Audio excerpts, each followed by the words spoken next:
Mbak Tessa, kita masuk ke bagian tanda tangan dari Irjen Verdi Sambo. Seperti apa Anda melihat tanda tangannya? Nah, kalau berdasarkan kembali lagi grafologi itu selain menganalisis bentuk, kita juga dalam arti banyak simbol-simbol ya. Dan ini memang dari tanda tangan beliau, ini memang terlihat dalam arti bentuknya itu kita sebut fellowship atau mungkin ya mohon maaf ini bentuknya seperti alat kelamin pria seperti itu. Nah, dengan analisisnya memang karena simbolnya seperti itu biasanya kembali lagi kecenderungan penulisnya memiliki kecenderungan seksual fantasi atau fantasi seksual yang lain dari biasanya atau unconventional atau mungkin bisa dibilang di luar umum atau norma umum lah seperti itu. Oke, untuk karakter dari Verdi Sambo sendiri juga bisa digambarkan tentunya dari tanda tangan tadi. Nah, kalau tanda tangan itu kan sebenarnya bisa diartikan branding ya. Jadi pencitraan atau yang terlihat sekilas lah dari penulisnya. Kita sebagai grafolo tentu saja harus tetap membandingkan dengan tulisan asli dari penulisnya untuk mengambil analisis yang lebih holistik seperti itu. Selain simbol, Mbak Tessa, bagian mana saja dari sebuah tanda tangan yang ditulis seorang penulis ini yang bisa menunjukkan karakter seseorang? Apakah itu tekanan tulisannya ataupun panjang garisnya? Seperti apa? Tanda tangan dari beliau ini memiliki underline atau garis bawah. Nah, dalam grafologi garis bawah itu memiliki arti yang bagus sebenarnya. Jadi biasanya penulis-penulis seperti ini memang memiliki jiwa leadership atau jiwa kepemimpinan yang baik. Terus juga self-reliant atau ya mandiri. Mandiri bisa mengambil keputusan dengan cepat. Yang juga kalau kita bandingkan dengan tadi analisis tulisannya ya sesuai. Karena beliau juga memiliki pola pikir yang cerdas. Seperti itu. Oke, kalau terkait tulisan kembali lagi, Mbak Tessa, apa lagi yang bisa ditunjukkan dari tulisan seorang Verdi Sambo ini? Kalau dari sampel yang kita lihat juga ya, itu beliau kalau kita lihat dari margin suratnya, itu ada ciri-ciri juga di mana beliau memiliki trauma atau ketakutan akan masa lalunya, seperti itu. Jadi apapun yang terjadi di masa lalu beliau, itu mungkin beliau mencoba menutupi atau ya lari dari apapun kejadian yang sudah lampau itu. Dilihat dari mana Mbak, apa yang bisa menunjukkan kalau seorang penulis itu mempunyai trauma? Biasanya margin kirinya itu lebar.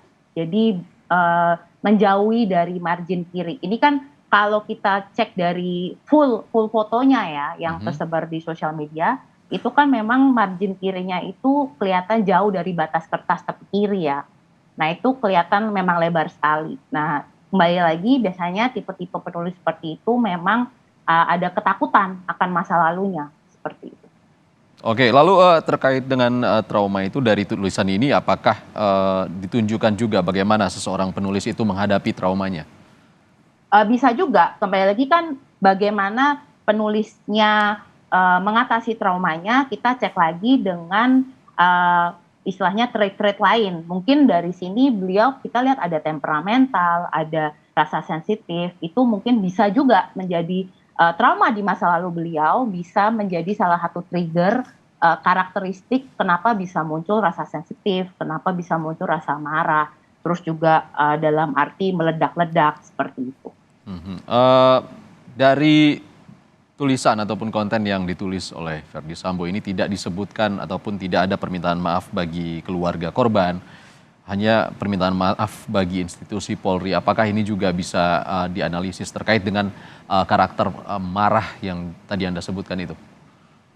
Bisa. Dan banyak kalau saya lihat ya banyak sekali juga pendapat bahwa beliau ini kok tidak mengucapkan rasa maaf terhadap korban. Itu memang kelihatan juga dari ciri-cirinya bahwa memang beliau punya pride yang tinggi.